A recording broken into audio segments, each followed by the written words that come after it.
안녕하십니까. 오늘은 우리가 교육 공학 이후에 많이 다루는 평가 부분에 대해서 한번 생각해 보겠습니다. 우리가 평가라는 말은 부정적으로 들릴 수 있지만 한편으로는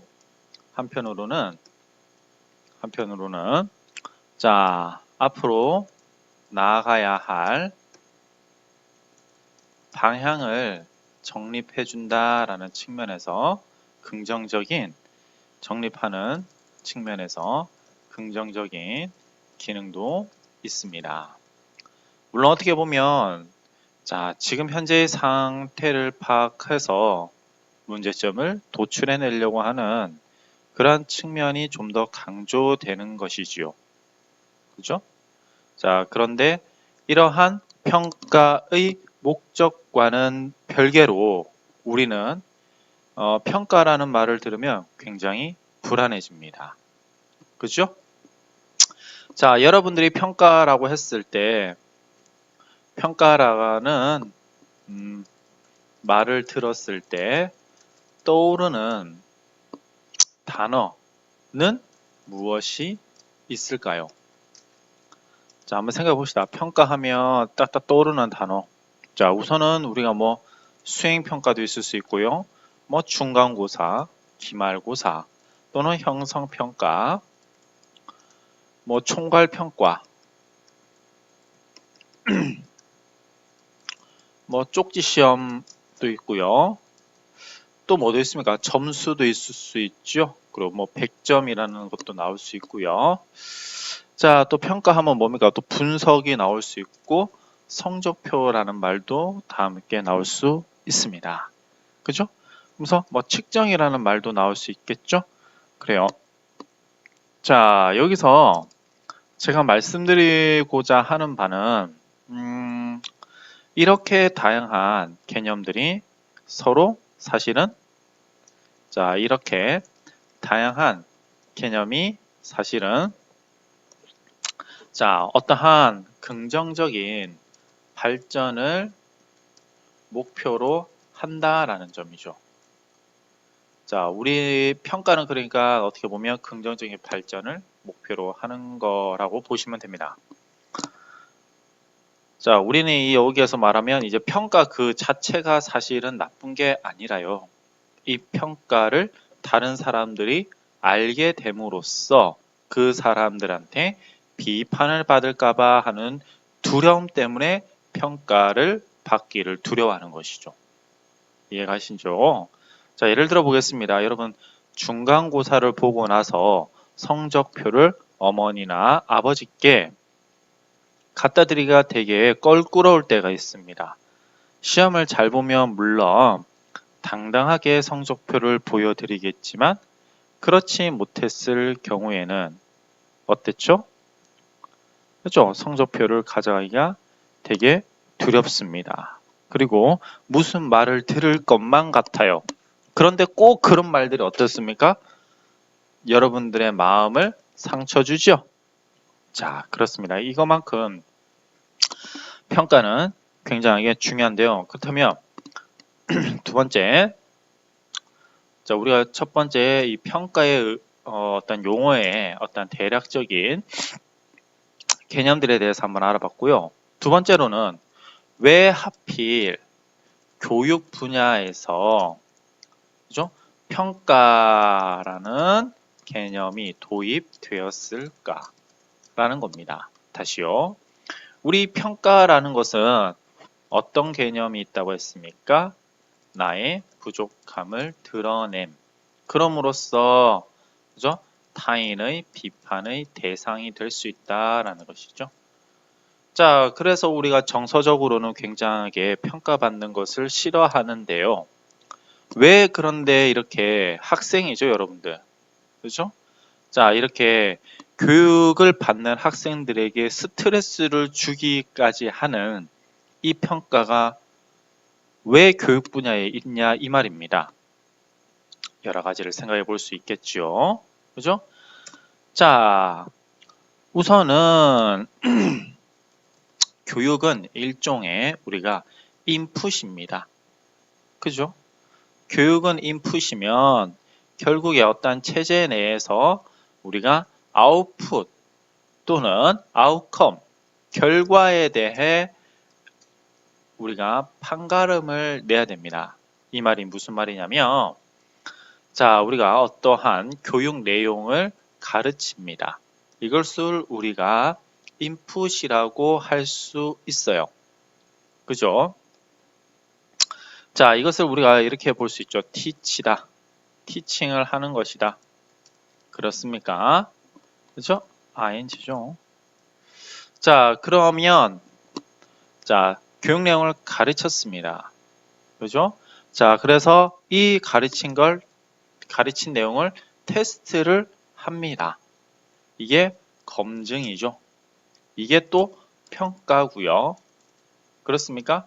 자, 그 평가의 결과를 우리는 어떻게 해야 되냐면, 그죠? 어떻게 해야 되면 이걸 통해서, 이 결과를 통해서 우리가 다시금 피드백을 줘야 되는 겁니다. 이해가십니까?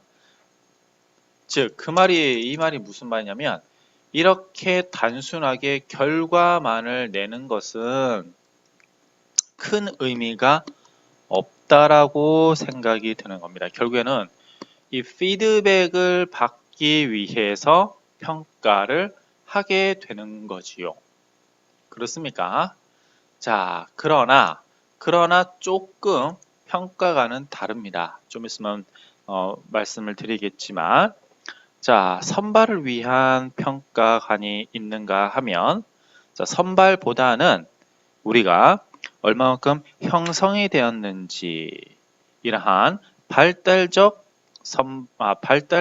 교육관의 바탕을 둔 평가 가치관도 있습니다.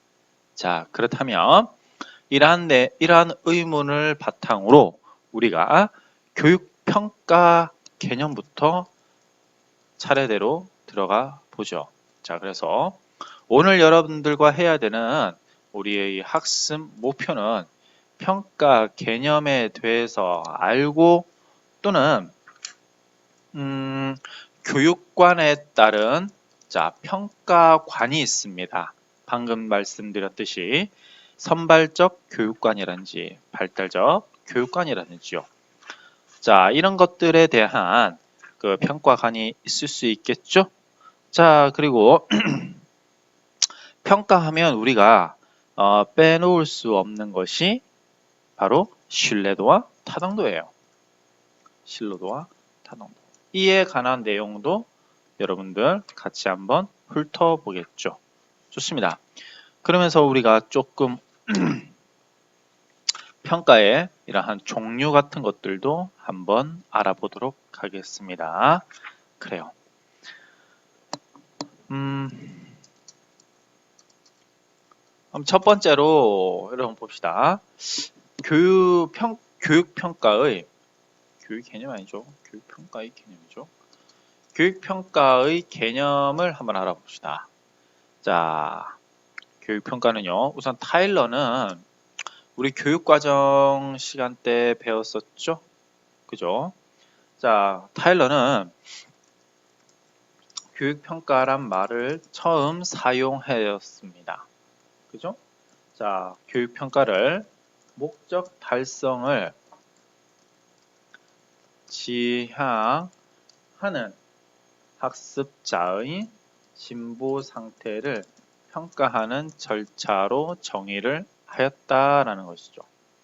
다시 말하자면, 자, 평가의 과정이란 본질적으로 교육과정 및 수업의 프로그램에 의하여 교육 목표가 실제로 어느 정도나 실현되었는지를 밝히는 과정이다라고 할 수 있는 것입니다. 그렇습니까? 자, 그렇다면 우리 여기서 잠깐 타일러의 그 평가 모형 있죠? 그죠? 자, 교육과정 분야에서 나오는데요. 한번 살펴봅시다. 자, 여기서 타일러는 8년간의 연구를 통해서 자, 20세기 어떻게 보면 교육과정 논의에 거대한 디딤돌을 놓으신 분이다라고 얘기를 하기도 하는데요. 자, 우선은 어떻게 교육과정을 형성을 하냐면 교육 목적을 혹은 목표라 합시다. 교육 목표를 설정을 하고요. 자, 학습 경험의 선정과 함께 이후에 그러한 교육 경험을 조직하고 나서 효과성에 대한 평가를 하는 방향으로 교육과정이 이루어져야 된다라고 얘기하셨던 분이에요. 그러다 보니까 여기에 효과성에 대한 평가, 이게 바로 교육평가라고 얘기를 하는 거죠. 그렇습니다. 자, 그렇다면 이러한 평가와 관련되어 있는 유사한 개념들이 참 많아요. 앞서 자, 이렇게 브레인스토밍에서 우리가 측정이라든지 또는 분석이라든지 이런 말들을 했거든요. 자, 그렇다면 이러한 평가와 관련되어 있는 유사 용어로서는 측정이라는 말도 한번 해볼 수 있죠. 측정은 우리가 영어로 measurement라고 이렇게 말을 할 수 있고요. 자, 다음으로 또 나온 게 검사예요. 검사는 단순하게 테스트, 일반적으로 이렇게 쓰이는 거죠. 자, 그 다음에 우리가 어떤 것에 대해서 사정한다 라는 뜻이에요. 이때는 assess, 미안합니다. 자, 이때는 assessment를 쓰기도 합니다. 자, 그 다음에 우선은 분석이라는 것은 평가라는 개념에 좀 부합되지는 않아요. 자, 그러면 이제 측정부터 하나씩 한번 가보겠습니다. 측정이라고 하면 우리가 일정한 법칙에 따라 사람이나 그죠? 대상의 속성에 대한 속성의 수치를 부여하는 과정이다라고 얘기를 할 수 있습니다. 그죠? 여기서는 수치를 부여하기 때문에 약간의 계량화되어서 그 가치가 제시되어진다라고 보시면 돼요. 그죠? 자, 과정이 굳이 없더라도요. 이것은 이렇게 일정한 법칙에 따르기 때문에요. 그죠? 자, 가치 판단이 최소화되어 있다라고 보시면 됩니다. 그렇습니까? 자, 그렇다면 이러한 대표적인 그러면 평가는 뭐냐? 여러분 이 측정과 좀 달라요. 그죠? 자, 그럼 평가라는 건 그죠? 자, 평가라는 건 평가라는 건 일반적으로 여기서 가치 지향을 둡니다. 조금 다르죠. 왜 가치 지향을 주죠? 제가 아까 뭐라고 했습니까? 피드백을 해준다고 했었죠. 이 피드백이 뭐예요? 좋은 쪽으로의 변화를 바탕으로 하는 거죠. 그럼 좋은 쪽으로의 변화라는 건 당연히 가치 지향을 추구하고 있는 것이죠. 그렇습니까? 자, 근데 이 측정이라는 것은 가치 판단이 최소화되어 있는 것입니다. 그죠? 그래서 우리가 대부분 이렇게 채점을 할 때는 측정이다라고 얘기하면 맞아요. 그죠? 자, 하지만 우리가 이러한 측정을 통해서 예를 들자면 수미양가로 이렇게 분류해내는 것은 수미양가로 분류해내는 것은 여러분도 보시면 알겠지만 잘한다 못한다에 대한 가치가 들어있는 것이죠. 자, 이것은 평가라고 할 수 있는 것이죠.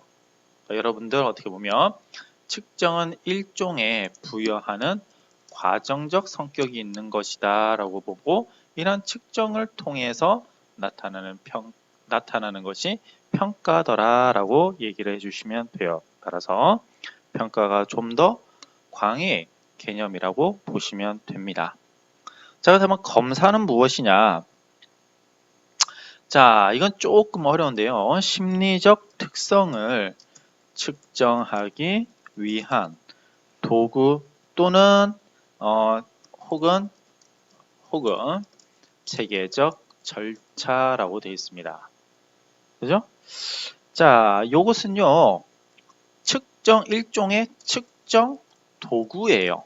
측정 도구입니다. 그러니까 다시 말하자면 우리가 중간고사라든지 뭐 기말고사 이런 것은 검사가 되는 거죠. 뭐 형성평가, 총괄평가, 퀴즈 이런 것은 검사가 되는 겁니다. 그죠? 그러니까 일종의 도구를 얘기할 때는 테스트라고 얘기를 할 수 있습니다. 그러면 어세스먼트라는 이 사정은 무슨 개념이냐라는 거죠. 자, 이렇게 한번 해볼까요?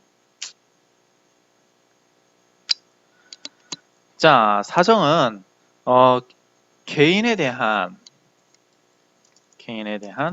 의사 결정을 내리기 위해 다양한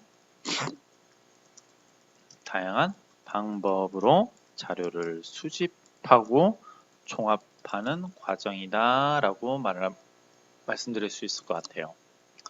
자, 여기서는요, 다양한 방법이 또 다른 개념들과 차이 나는 부분이에요.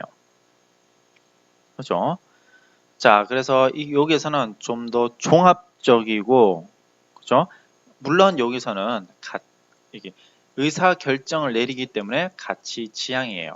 다시 말하자면 이 개인이 좋은 사람이냐 나쁜 사람이냐를 평가를 해야 돼요. 이때는 우리가 사정을 한다라고 하죠. 그래서 여러분들이 우리가 승진을 시키려고 할 때 보면 그 사람에서 측정한다, 검사한다 이런 말보다는 그 사람을 사정해 본다라고 얘기를 해요. 다각도로 보는 거죠. 인성은 어떻고 또 가지고 있는 자격증은 무엇이며 업무 성과는 어떤지요. 여러분도 그렇습니다. 자, 입학 사정관제라고 그러죠. 그죠? 이때 이 사정이 뭐예요?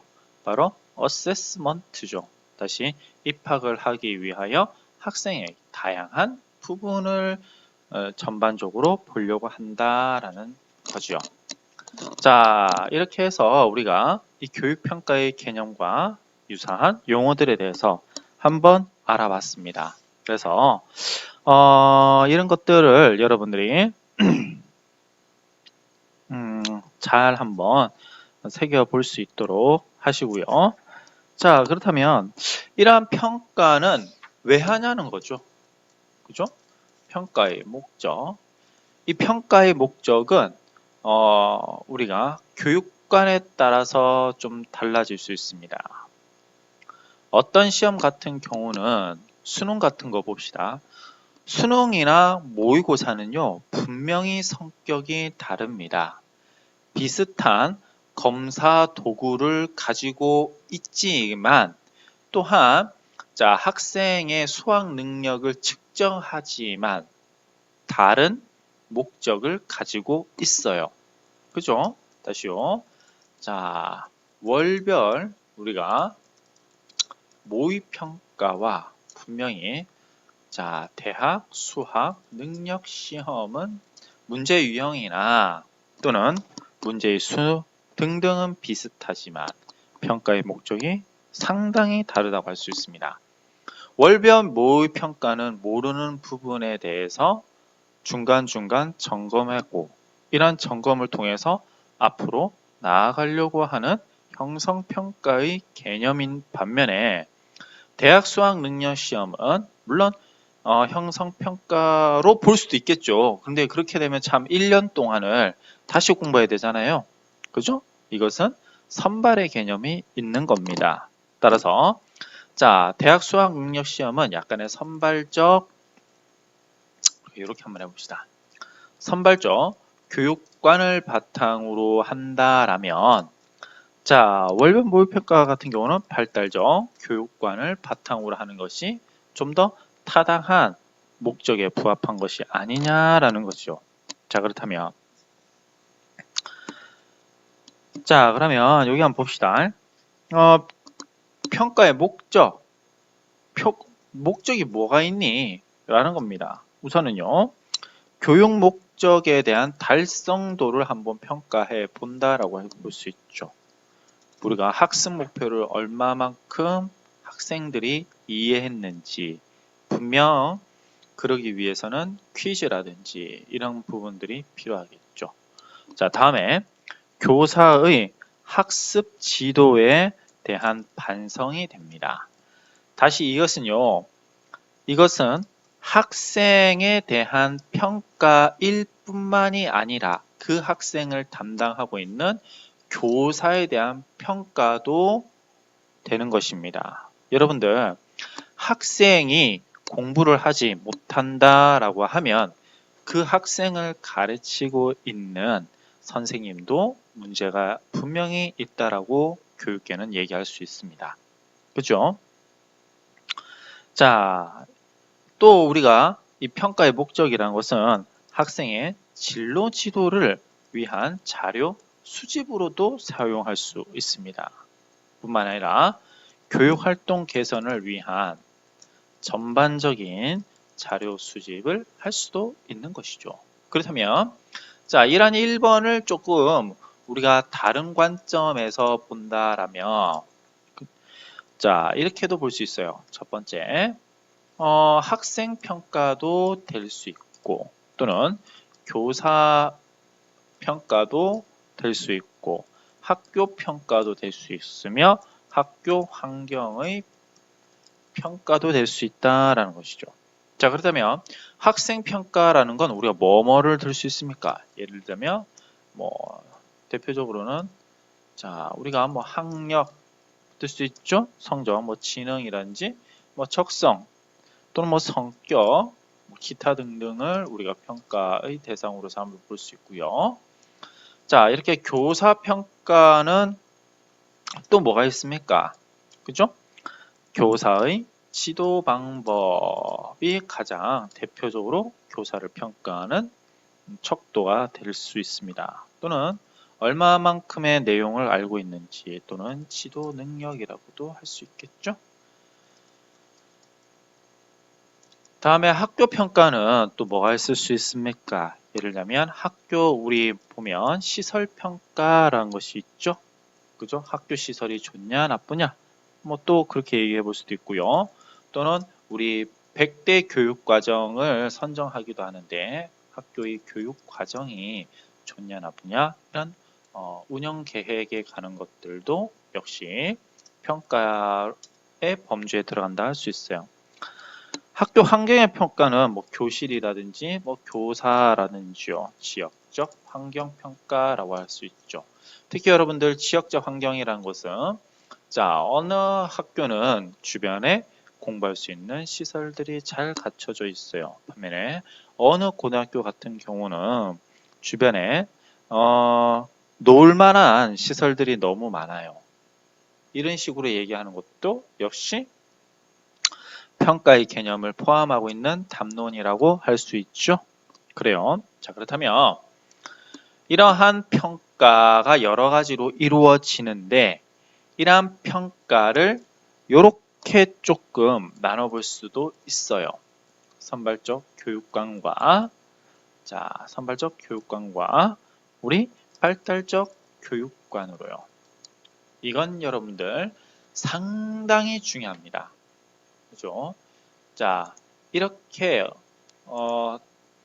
교육관을 어떤 교육관을 가지냐에 따라서 가르치는 선생님의 교육 방법과 어떠한 내용들이 다 달라질 수 있습니다.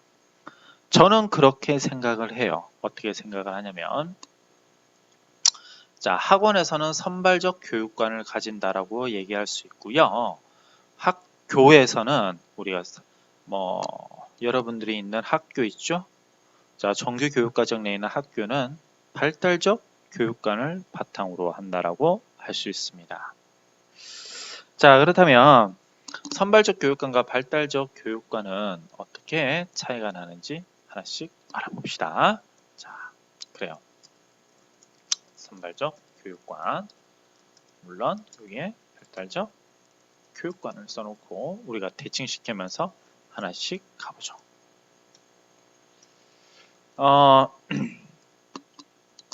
선발적 교육관은 자, 인간의 능력은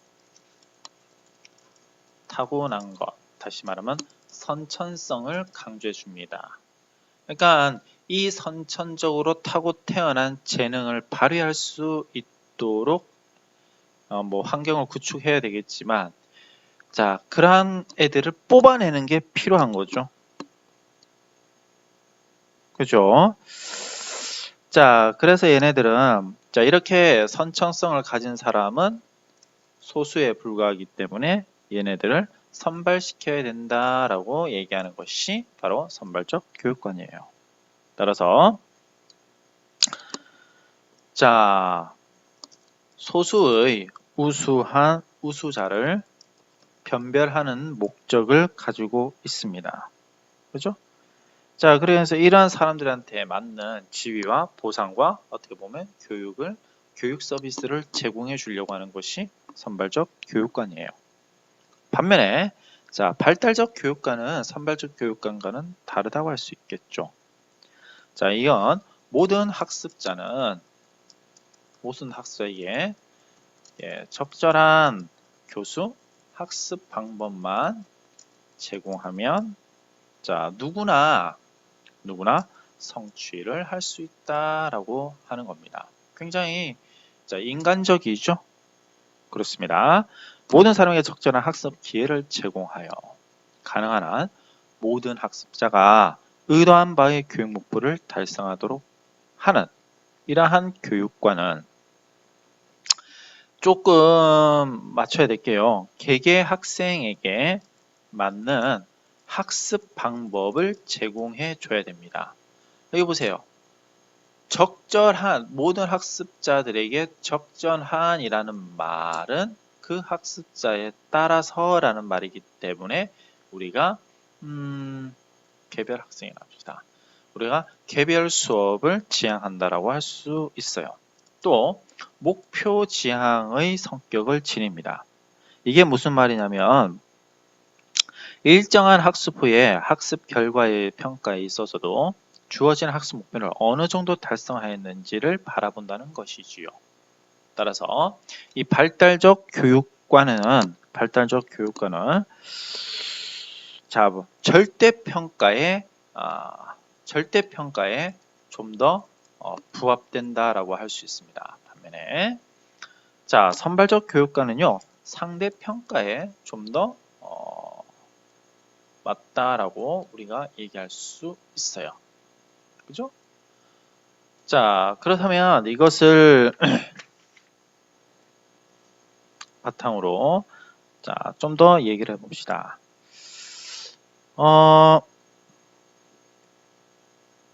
참, 여기서 하나를 제가 빠뜨렸는데요. 요때의 평가는 여러분들 영어로는 evaluate입니다. 근데 명사형이기 때문에 evaluation이 되는 거죠. evaluation. value. 가치. 여기 value라는 거죠. 가치죠. 가치를 밖으로, 이라는 것은 밖으로라는 뜻이거든요. 그러니까 내재화되어 있는 가치를 밖으로 나타내는 것, 뭐 이런 것이 평가라는 어원으로 우리가 찾아볼 수 있었습니다. 그래요.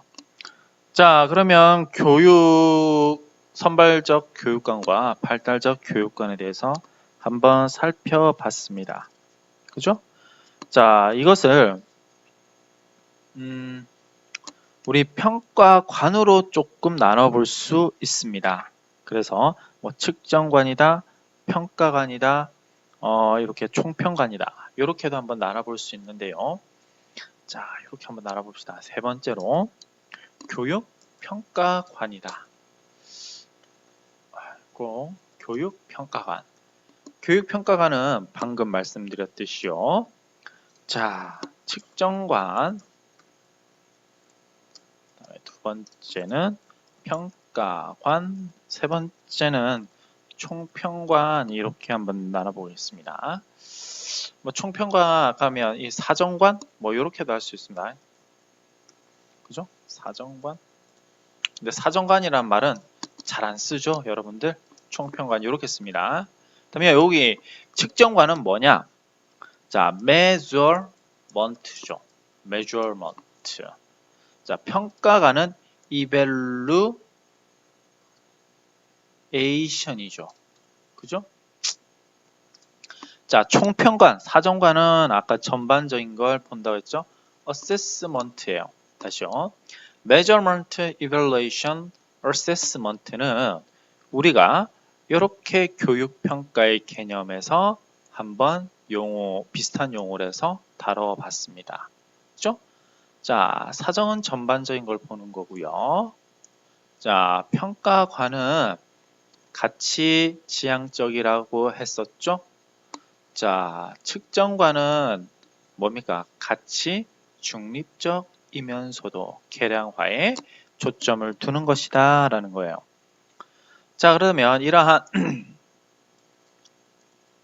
측정관과 평가관 하나씩 가봅시다.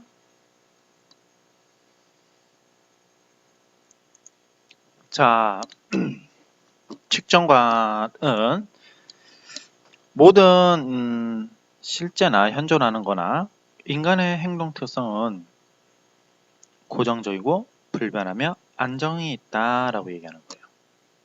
다시 말하자면 모든 현상과 존재하는 거 우리가 그것을 실제라고 하죠. 그리고 인간의 행동 특성은 자, 고정적이고 불변하면서 안정성을 가지고 있더라라는 겁니다. 그죠? 자, 그래서 이러한 측정관은 이러한 고정적이고 불변하고 안정한 것들을 우리가 관찰 가능하다라는 점에서 출발해요. 따라서 이러한 관찰을 얼마만큼 신뢰성과 그리고 객관성을 유지하는가에 초점을 두었다라고 보시면 됩니다. 따라서 신뢰성과 객관성을 바탕으로 해야 하기 때문에 자, 신뢰성과 객관성이 유지되는가에 관심이 집중되어 있죠. 따라서 여기서는 어떤 측정 절차나 방법상의 표준을 요구하기도 합니다. 그래요. 자, 그렇다면 여기서 측정의 결과는 주로 우리가 자, 선발이라든지 분류라든지 또는 예언, 실험에 이용한다라고 보시면 돼요. 자, 반면에 측정관과 달리 평가관은 안정성이 자, 모든 현존하는 실제라든지 자, 인간의 어떤 능력, 인간의 행동 특성은 자, 언제나 변화한다라는 점이죠. 보시면 알겠지만 측정관과 굉장히 다르죠. 측정은 아시겠지만 계량화로 나타낸다라는 말이에요. 그러다 보니까 그 계량화를 할 수 있는 주체는 고정되어 있어야 된다는 말이고요. 평가는 이 계량화되어 있지 않다라는 말을 전제하고 있습니다. 다양하게 변화한다는 것이죠.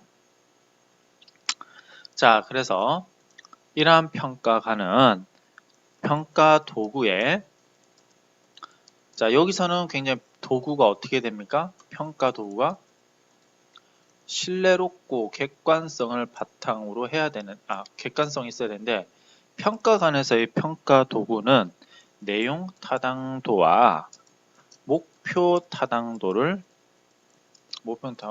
관심이 있다 이 말이죠. 다시 말하자면 정말 재려고 하는 것들을 잘 재고 있는지를 살펴보는 겁니다. 그죠? 따라서 이거 같은 경우는 교육 목표, 그죠? 교육 목표의 달성에 관한 증거에 관심이 있다라고 얘기할 수 있어요. 그죠? 자, 반면에 총평관을 한번 보도록 하겠습니다. 자, 총평관에 있어서는 개인의 어떤 행동 특성을 특별한 환경, 특별한 과업, 특별한 중거 상황에 관련시켜 의사결정을 하는 것이다 라는 것인데요. 자, 그러니까 특정 개인이 특정한 상황이라든지 또는 특정한 환경이라든지 또는 특정한 어떤 과업에 있어서의 의사결정하는 패턴을 보려고 하는 것이죠. 그죠? 그래서 여기에서 좀 깊게 다루고자 하는 것은요, 구인 타당도, 예언 타당도라고 할 수 있어요. 자, 여러분 이거 좀 어려울 수 있는데요. 이렇게 한번 생각해 봅시다. 우리가 어떤 객관식으로 나타내는 점수 말고 여러분의 생활 기록부를 보는 것은 정말로 대학에 들어가서 이렇게 합시다. 생활 기록부로 학생의 성적을, 학생의 능력을, 잠재 능력이라 합시다. 잠재 능력을 사정하는 것이다 라는 것이죠. 자, 이럴 때는 우리가 뭡니까? 대학에 들어가서 이 학생이 정말 공부를 잘할 수 있을지 못할지에 대해서 알아보려고 하는 것이죠. 그죠? 자, 이런 것들은 우리가 총평관에서 찾아볼 수 있습니다. 자, 그렇다면 측정관에서 좀 더 부합되는 방법은 뭐겠습니까, 여러분들? 당연히 필답고사죠. 객관식이든지 또는 서답형이라든지. 반면에 이 평가관과 총평관에서는 적절한 어떠한 증거를 얻을 수 있는 모든 방법들이 다 동원되겠죠. 그죠? 자, 적절한 증거를 얻을 수 있는 모든 방법. 예를 들자면 뭐가 있었습니까? 포트폴리오 평가 같은 것 어떻게 보면 수행평가도 평가관과 혹은 총평관에서 다루고자 하는 기본적인 방법이라고 할 수 있습니다. 자, 이렇게 해서 우리가 교육평가관에 대해서 좀 살펴봤습니다. 교육평가관도 여러분들 잘 알고 있으셔야 됩니다. 여러분들은 측정관을 가지고 계십니까? 평가관을 가지고 계십니까? 총평관을 가지고 계십니까? 자, 어떠한 가치를 가지고 있는가에 따라서 선생님의 모습이 굉장히 달라질 수 있다는 점 유념하셔야 돼요. 그죠? 자, 여러분들이 원하는 선생님들은 아마 성적표를 보고 사람을 평가하는 분은 아닐 겁니다. 그죠? 자, 그렇다면 우리는 알 수 있네요. 그죠? 인간주의의 인본주의 평가를 하는 선생님을 지향해야 된다라고 알 수 있죠. 자, 그렇다면 이쯤에서 네 번째로 교육 평가의 일단 유형에 대해서 한번 알아봅시다. 자, 이거 같은 경우는 선생님이 조금 표로 정리할 수 있도록 해볼게요. 자, 같이 한번 따라가 봅시다. 표를 이렇게 한번. 그래요.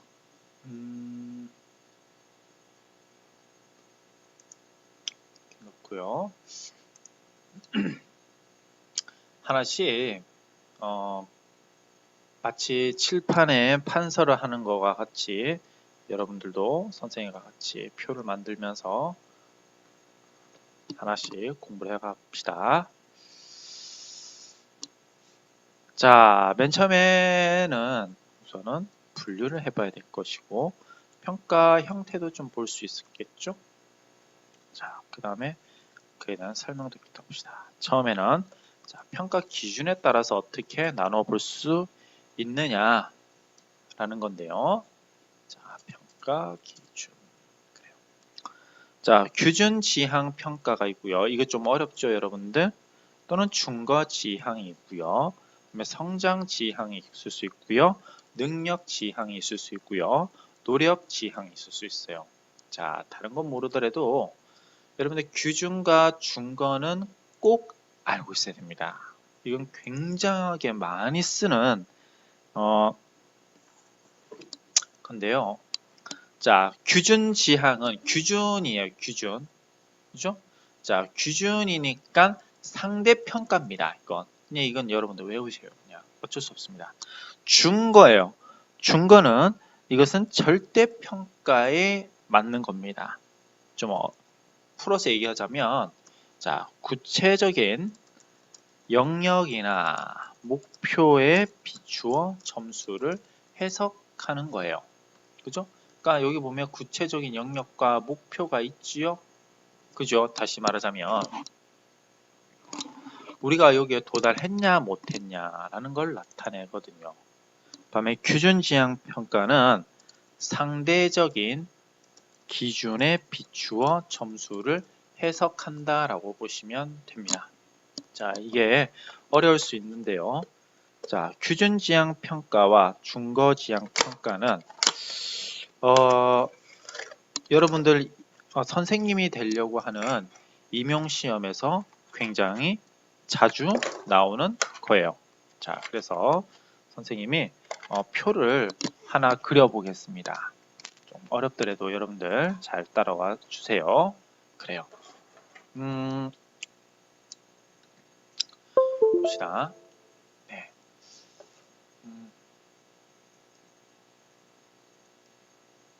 자, 우리가 이렇게 놓고 봅시다. 능력이고요. 그죠? 그 다음에 이렇게 있어요. 자, 우선은 규준 지향 평가는 정규 분포를 이렇게 하고 있습니다. 이거 우리가 죄송해요. 이게 좀 잘 그려야 되는데 정규 분포를 이렇게 하고 있어요. 이게 뭐냐면 자, 여기가 뭡니까? 평균이 되겠죠. 이 평균을 해서 오른쪽 부분과 왼쪽 부분이 모두 다시요. 왼쪽과 오른쪽 부분이 모두 다 똑같은 경우예요.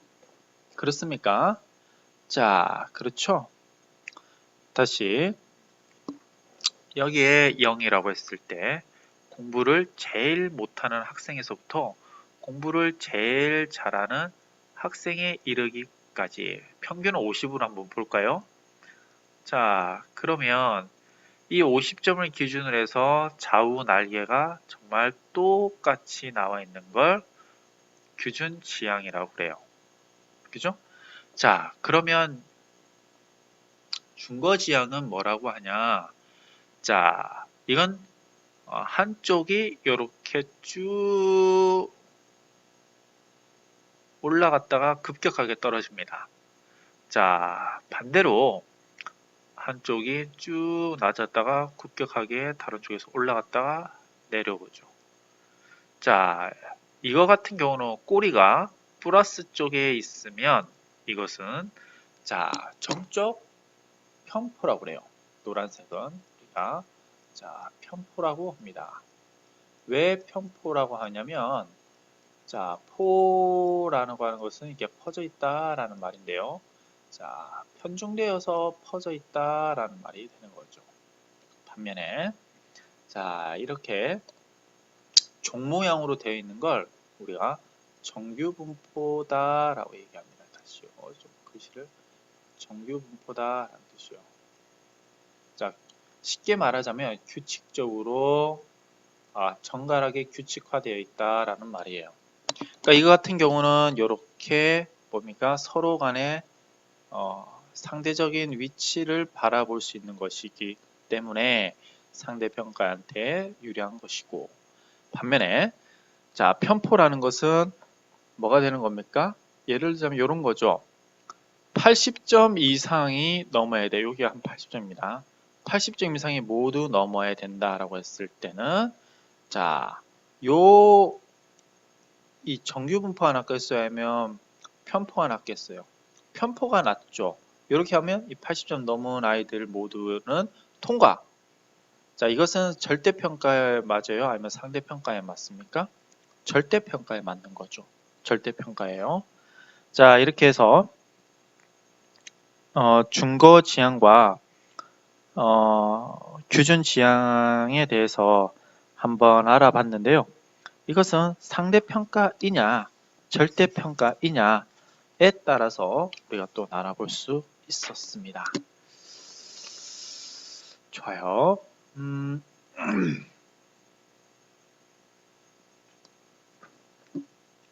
자, 그 다음에 하나씩 또 지워봅시다. 잠깐만요. 여러분들 헷갈리시면 안 되는 것이요. 다시 한번 좀 말씀드릴게요. 자, 여기가 플러스라고 하고 여기가 마이너스라고 했을 때요. 자, 요 빨간색 그래프 다시 한번 그려볼게요. 요건 편포죠. 한쪽으로 치우쳐져서 뿔룩 올라왔으니까요. 자, 이 편포인데요. 이것은요. 자, 꼬리가 마이너스 쪽에 있죠. 그래서 이건 부적 편포예요. 부적 편포. 반면에 자, 이 노란색 봅시다. 이 노란색은 역시 이렇게 한쪽에 이렇게 쭉 나와 있죠. 자, 이런 것들은 역시 뭐라고 할 수 있습니까? 편포인데요. 꼬리가 어디 쪽에 있어요? 플러스 쪽에 있죠. 그럼 이건 정적 편포라고 합니다. 정적 편포. 자, 간혹 교재에 따라서 여기를 0으로 두지 않고 여기를 100으로 두고 여기를 0으로 두는 경우도 있습니다. 그럴 때는 이것이 뭐가 되는 겁니까? 이것이 지금 방금 그렸던 것이요. 바로 뭐가 되는 겁니까? 마이너스 쪽에 있죠? 부적 편포죠. 반대로 여기가 100점이고 여기가 0점이었을 때는 이렇게 그리는 것을 우리가 뭐라고 할 수 있습니까? 그렇죠. 정적 편포다라고 얘기할 수 있습니다. 자, 이런 것들은 기본적으로 여러분들이 알고 있으셔야 됩니다. 그죠? 자, 정규 분포가 좋겠어요? 우리가 가르치면서 아니면 부적 편포를 하는 게 좋겠어요? 자, 여러분들은 어떤 게 좋습니까? 선생님은 자, 능력에 따라서 이게 능력이라고 한다면 자, 이게 뭐냐면 이것이 이상적인데 사실은 이 정규 분포가 굉장히 이상적인 거예요. 이건 잘 나오지 않습니다. 그죠? 자, 여기가 100점으로 한다면 여기가 0점이고 자, 선생님 같은 경우는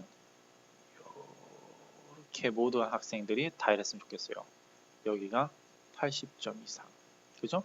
그러니까 모든 학생이 나한테 들었을 때는 80점 이상씩 다 알고 있다. 그죠? 알게 되었다. 이렇게 얘기를 하는 것이 어떻게 보면 좋습니다. 그래서 교사는 그렇게 뭐 여러 학생들을 잘 가르치는 경우가 돼야 되겠죠? 자, 그러면 성장 지향 평가는 무엇이냐라는 또 하나씩 가봅시다. 자, 성장 지향 평가는 과거보다 진보한 정도를 해석하는 것이고요. 능력 지향 평가는 능력 수준에 비추어 점수를 해석하는 기준이라고 보시면 됩니다. 노력 평가는 노력의 정도를 본다라고 되겠죠. 그렇죠? 진보한 정도로 보시면 됩니다. 자, 그래서 여러분들 잘 모르시면 이런 것들은 정말 좀 규준 지향과 준거 지향은 아마 여러분 문과 학생들은 그죠? 사회문화를 선택한 학생들은 배웠을 겁니다. 이거 같은 경우는요. 자, 그 다음에 평가 기능에 따라서 우리가 또 나눠볼 수 있습니다. 대략 4가지로 이렇게 나눠볼 수 있는데요.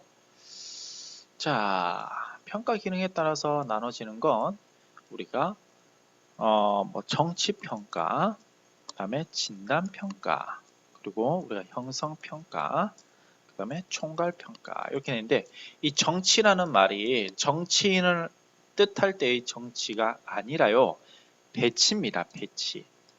배치고사 이런 뜻이에요. 쉽게 말하자면. 자, 그러면 하나씩 보겠습니다.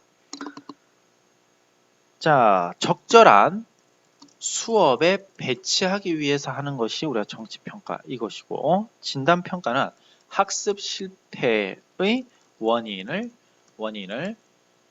규명하기 위한 거다라는 거죠. 진단평가. 그래서 우리가 대표적인 것이 자 고3, 저는 그렇게 봅니다. 고3, 자 고3의 3월 모의평가가 바로 진단평가일 수 있겠죠. 자, 배치고사는 뭡니까? 중학교 배치고사. 지금은 없어졌죠?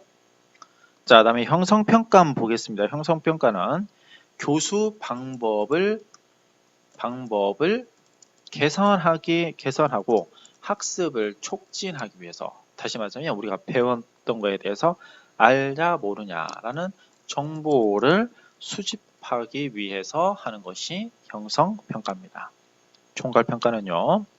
자, 내가 수업이 끝난 후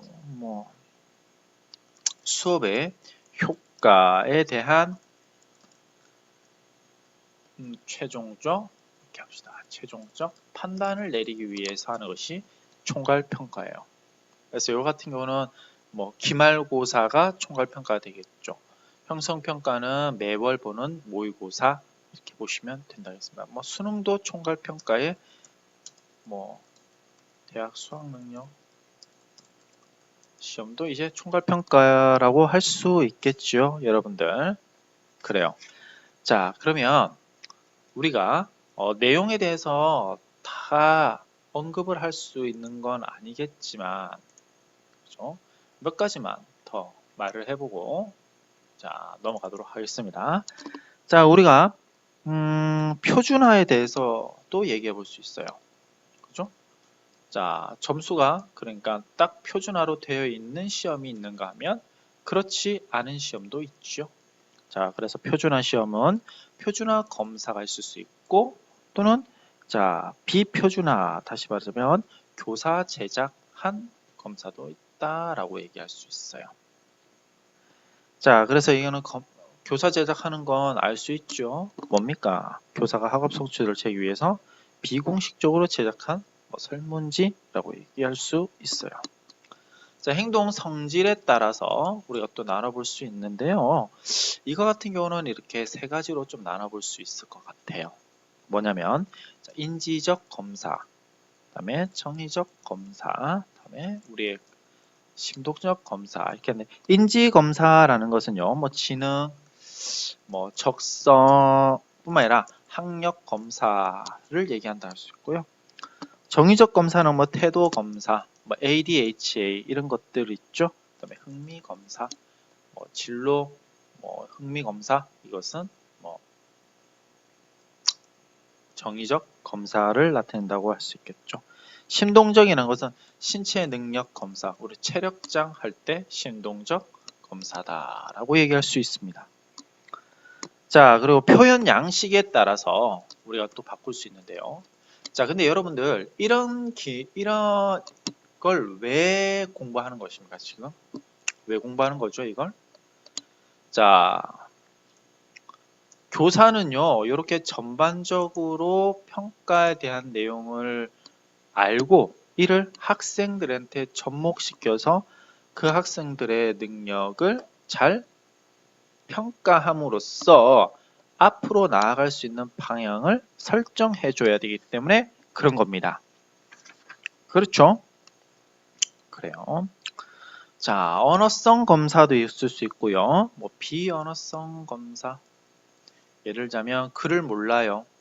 글을 모르는 사람한테 언어성 검사를 하면 될까요? 안 될까요? 안 되죠? 비언어성 검사로 대표적인 것이 자, 어린아이들의 지능 검사할 때 비언어성 검사로 이렇게 합니다. 또는 말을 못하는 사람들한테 이제 지능 검사할 때는 비언어성 검사로 하겠죠. 그죠? 자, 문항을 뭘로 바꿉니까? 문항을 어떠한 도형, 기호나 도형이나 그림으로 바꿔서 할 수 있겠죠. 자, 다음에 동작성 검사도 있습니다. 뭐 기계나 공구를 직접 조작하면서 조각으로 요구하는 검사예요. 그죠? 자, 그래서 실시 인원에 따라서 또 나눠볼 수 있죠. 개인이 하느냐 아니면 자, 개인용 검사냐 아니면 집단용 검사냐라고 할 수 있습니다. 그죠? 한 명을 상대하는 거냐? 다시 말하면 한 명이냐, 여러 명이냐, 뭐 이렇게도 나눠볼 수 있어요. 자, 시간 제한에 따라서 우리가 좀 나눠볼 수 있는데요. 자, 정해진 시간 내에 최대로 많이 푸는 것. 이보다는 우리가 속도 검사와 그죠? 역량 검사예요. 속도 검사는 뭡니까? 자, 정해진 시간 내에 얼마만큼 많이 푸는가에 대한 것이고요. 자, 이것은 문제의 난이도를 보는 거고요.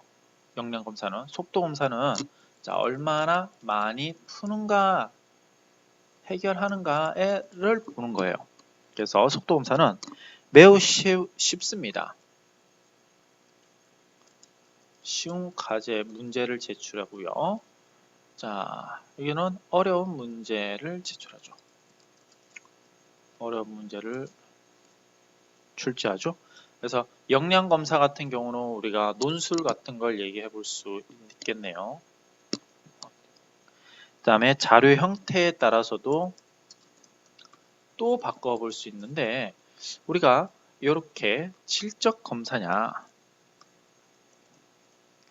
또는 질적 검사냐라고 볼 수 있어요.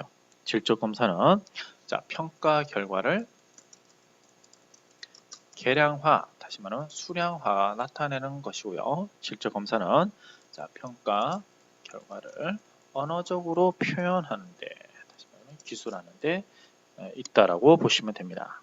그리고 우리가 또 채점 기준에 따라서도 바꿔볼 수 있어요. 이건 여러분들이 굉장히 편안하게 알고 있는 겁니다. 바로 자, 주관식을 내는 거냐, 객관식을 내는 거냐. 뭐 주관식은 또 여러 가지가 있어요. 뭐 서답형이냐, 논술식이냐. 또 논술식은 또 다르게 또 할 수 있습니다. 그죠? 물론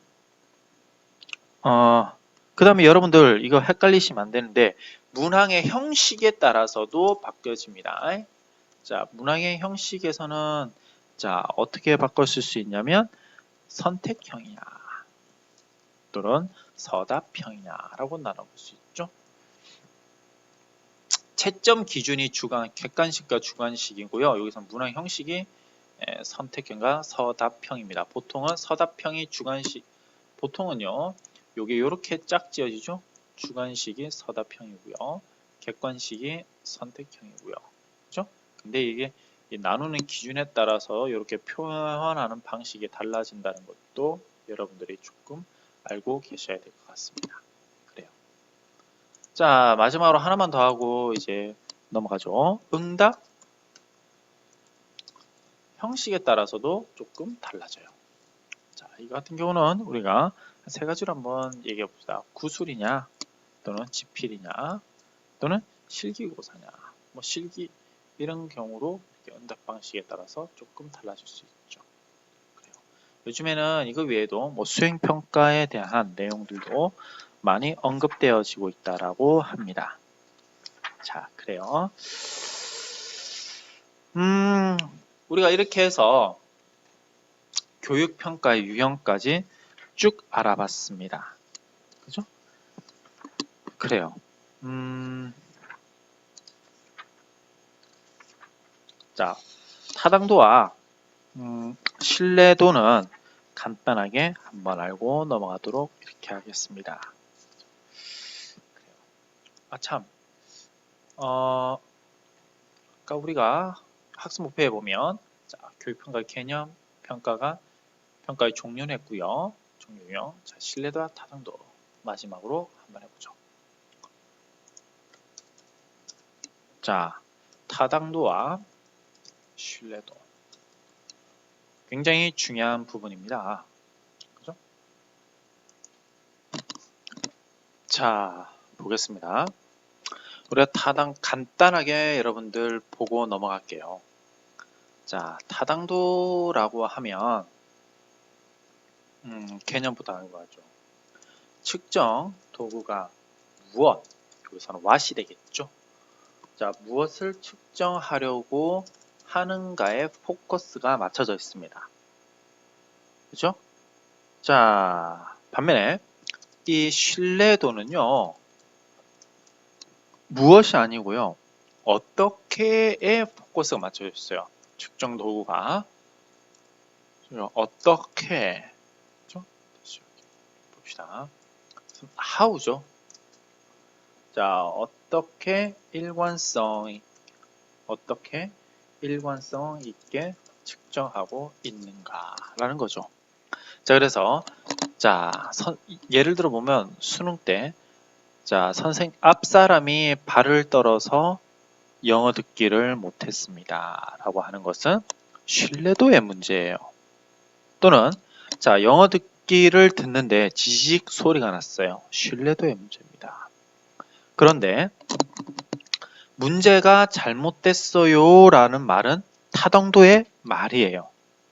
그죠? 그래서 여러분들 여기 보시면 자, 우리가 타당도와 신뢰도의 개념을 정확하게 아셔야 됩니다. 자, 그 다음에 뭐 객관도도 있고 실용도도 있는데요. 이런 것들은 차츰차츰 이제 대학교 가서 한번 알아볼 수 있도록 하고요. 자, 이 타당도에는 몇 가지의 타당도가 있습니다. 내용 타당도가 있고요. 또는 예언 타당도가 있고요. 그죠? 자, 선생님이 어렵게 가르치지는 않을 거예요. 공인 타당도. 그러나 여러분들이 이러한 종류를 알고 나서 타당도의 개념을 좀 더 명확히 알면 좋다라는 거죠. 물론 이렇게까지만 알아봅시다. 자, 내용 타당도, 예언 타당도, 공인 타당도, 구인 타당도 이렇게 나와 있는데요. 네. 자, 내용 타당도는 측정 도구가 가진 내용의 충실도를 얘기합니다. 그죠? 자, 측정 도구가 가진 내용의 충실도를 나타내는 겁니다. 이때 측정 도구라는 것은 어렵게 생각하실 필요 없어요. 뭐 중간고사, 기말고사 또는 퀴즈 뭐 이런 겁니다. 문제를 나타내는 거예요. 문제, 문항. 그죠? 쉽게 말하자면 이건 문항이에요. 문항. 네, 비슷하게 말하죠. 문항이죠. 자, 뭐 체육과한테는 문항이 아니라 실제로 해봐 라는 심동적 평가를 하게 되는 거죠. 자, 이게 내용 타당도예요. 자, 다시 말하자면 검사 도구가 수업 목표와 수업 내용을 빠짐없이 충실히 측정하고 있는 정도라는 거죠. 이걸 옛날에는 뭐라고 얘기했냐면요. 자, 정말 있을직하다라고 해가지고요. 안면 타당도라고 했어요. 마치 그 문제의 형태가 또는 모습이 그 내용을 정말 잘 측정할 수 있는 것처럼 보인다라는 측면에서 안면 타당도라고 했어요. 그렇죠? 자, 그래요. 그래서 가장 대표적으로는 선정된 문항이 이렇게 한번 물어봅시다. 자, 대표적인 물음이 뭐가 있냐면 자, 이거죠. 자, 선정된 문항이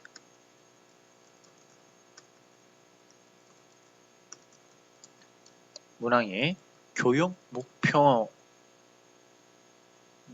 혹은 교육 목표나 수업 목표에 일치하는가의 정도를 물어보는 건 뭐 내용 타당도에 가는 거예요. 예언 타당도는 자, 예언 가능성을 물어보고자 하는 겁니다. 그죠? 그러면 여기서 또 물어볼 수 있는 게 뭘까요? 정말 수학 능력 시험에서 높은 점수를 받은 학생들이 정말 대학에서 높은 성취를 보이느냐? 막 이런 거죠. 그죠?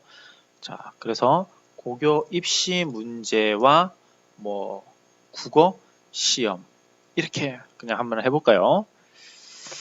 자, 또 뭐 이런 것도 있죠. 비행, 사적성 검사 성적과 뭐 운행 기록.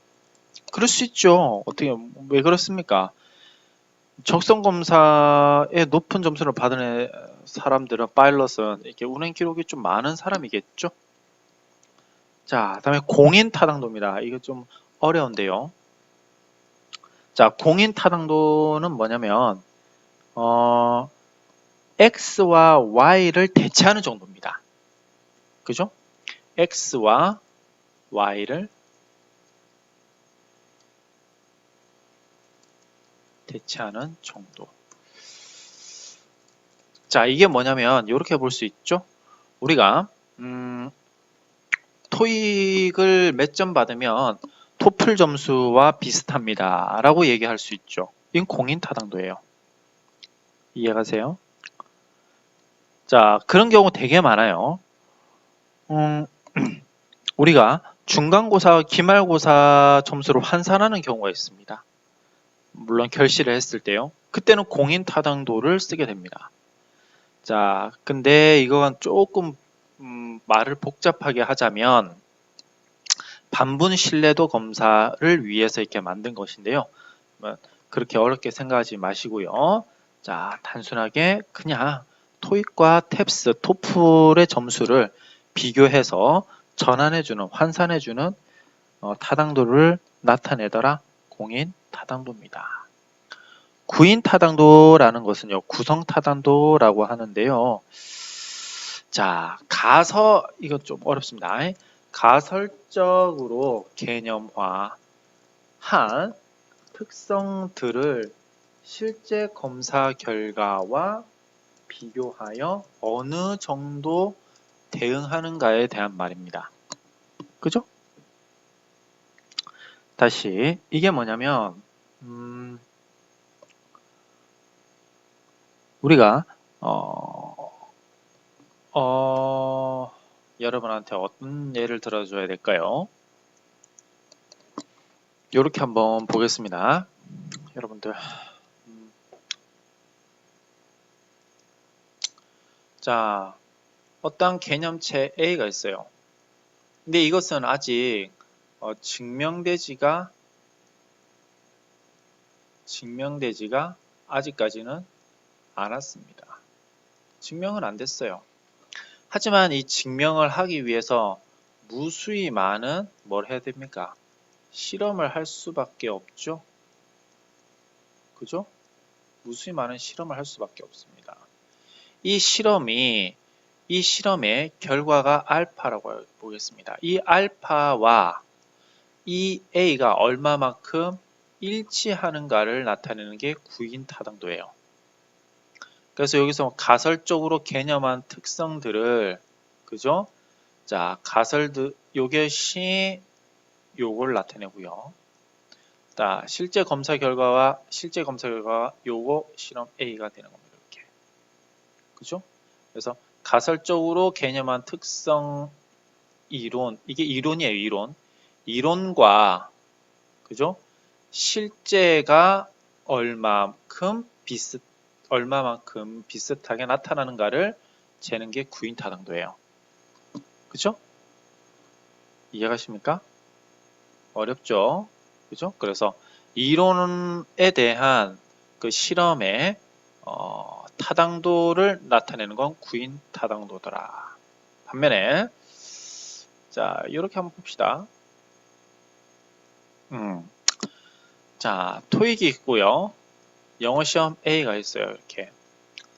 그죠? 영어 시험 B가 있습니다. 이 점수가 이렇게 나와 있죠. 이렇게 합시다. 뭐냐면 점수가 0에서부터 이렇게 100점이 있다 해봅시다. 그러면 역시 여기도 정규 분포가 이렇게 있겠죠? 이게 TA라고 합시다. 그렇죠? 자,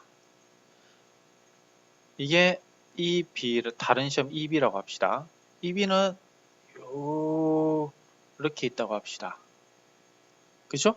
자, 그러면 이렇게 할 수 있죠. 아하, 이 사람이 받은 점수는 대략 한 요쯤이구나. 이 T가 요즘에 받았으면 한 요 점수구나.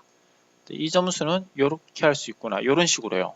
근데 이렇게 하면 좀 열받겠죠? 왜냐면 이제 더 어려운 시점, 자, EB가 좀 더 쉬운 시험이잖아요. 그러면 뭐 이렇게도 나타낼 수 있겠죠. 여기에서 받은 점수는 이거와 비슷해. 또 여기서 받은 점수는 얘와 비슷해. 여기서 받은 점수는 얘와 비슷해. 이런 식으로요. 이런 것들은 뭐라고 할 수 있습니까? 공인, concurrency, 즉 공인 타당도예요. 자, 그래서 이러한 타당도는 가장 여러 종류가 있겠지만 기본적으로 무엇에 관한 것들을 재는 거라고 보시면 됩니다. 그렇습니까? 자, 그 다음에 우리가 신뢰도에 대해서 한번 알아보겠습니다. 신뢰도는 어떻게를 말하는 것이죠? 여러분들이 나중에 논문을 쓰다 보면 자, 반분 신뢰도, 뭐 내적 합치도, 뭐 이렇게 문학 내적 신뢰도 이렇게 말하는데요. 그 신뢰도의 종류를 아는 것보다는 우리가 신뢰도에 영향을 주는 조건을 좀 알아봅시다. 자, 신뢰도에 영향을 주는 조건. 자, 이건 여러 가지가 있을 수 있어요. 검사 문항의 포괄성 또는 검사 조건의 균일화, 그 다음에 피험자의 준비 상태. 그렇죠. 우리가 수능을 앞두고 배가 아파요. 그럼 시험을 못 보잖아요. 뭐 채점의 객관성. 그죠? 우리의 채점의 객관성도 또 중요합니다. 왜 그러겠어요? A라는 선생님이 매겼을 때와 B라는 선생님이 매겼을 때 서로 달라질 수 있어요. 그죠? 그래서 우리가 채점의 객관성도 좀 있어야 됩니다. 그렇다면 여러분들 요거 한번 마지막으로 알고 넘어가죠. 자, 신뢰도와 타당도 중에 어느 게 더 큰 개념일까요? 그죠? 신뢰도가 이렇게 있으면요. 그죠? 신뢰도가 이렇게 있으면 타당도는요. 신뢰도가 있으면 타당도는 이 속에 들어갑니다. 속에 이렇게 들어갑니다.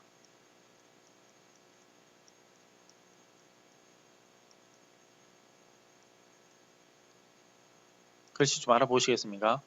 다시요.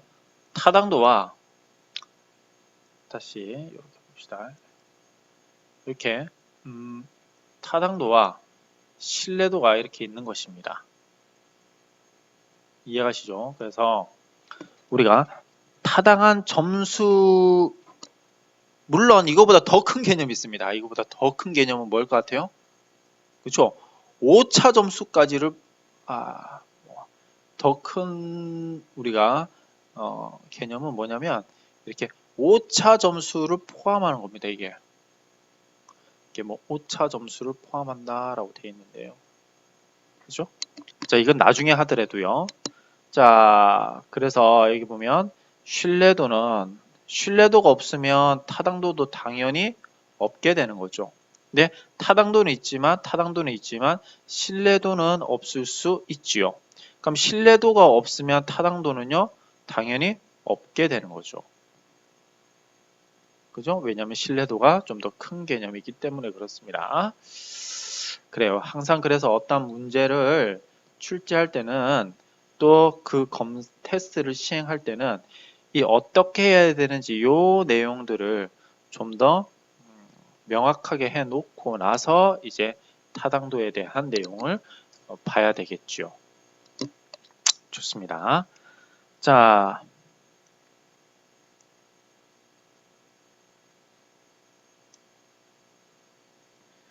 이렇게 해서 우리가 다 한번 끝내 봤습니다. 이렇게 교육평가에 대해서요. 자, 쉬운 건 아니에요. 근데 이 교육평가를 우리가 이론적으로 배울 것이 아니라, 물론 우리가 수행평가라든지 뭐 문제 제작의 원리 이런 것들도 배워야 되겠지만, 자, 그런 것들은 차츰차츰 여러분들이 이제 채워 나가야 될 부분이고요. 자, 이런 교육평가를 통해서 여러분들 꼭 아셔야 되는 것은, 자, 적절한 평가 방식으로 교육에 도움이 될 수 있는 방향을 항상 염두에 두고 교사로서의 자질을 갖추어야 된다라는 거죠. 좋습니다. 자, 교육평가는 이 정도까지만 하겠습니다. 수업 듣느라고 고생이 많았습니다.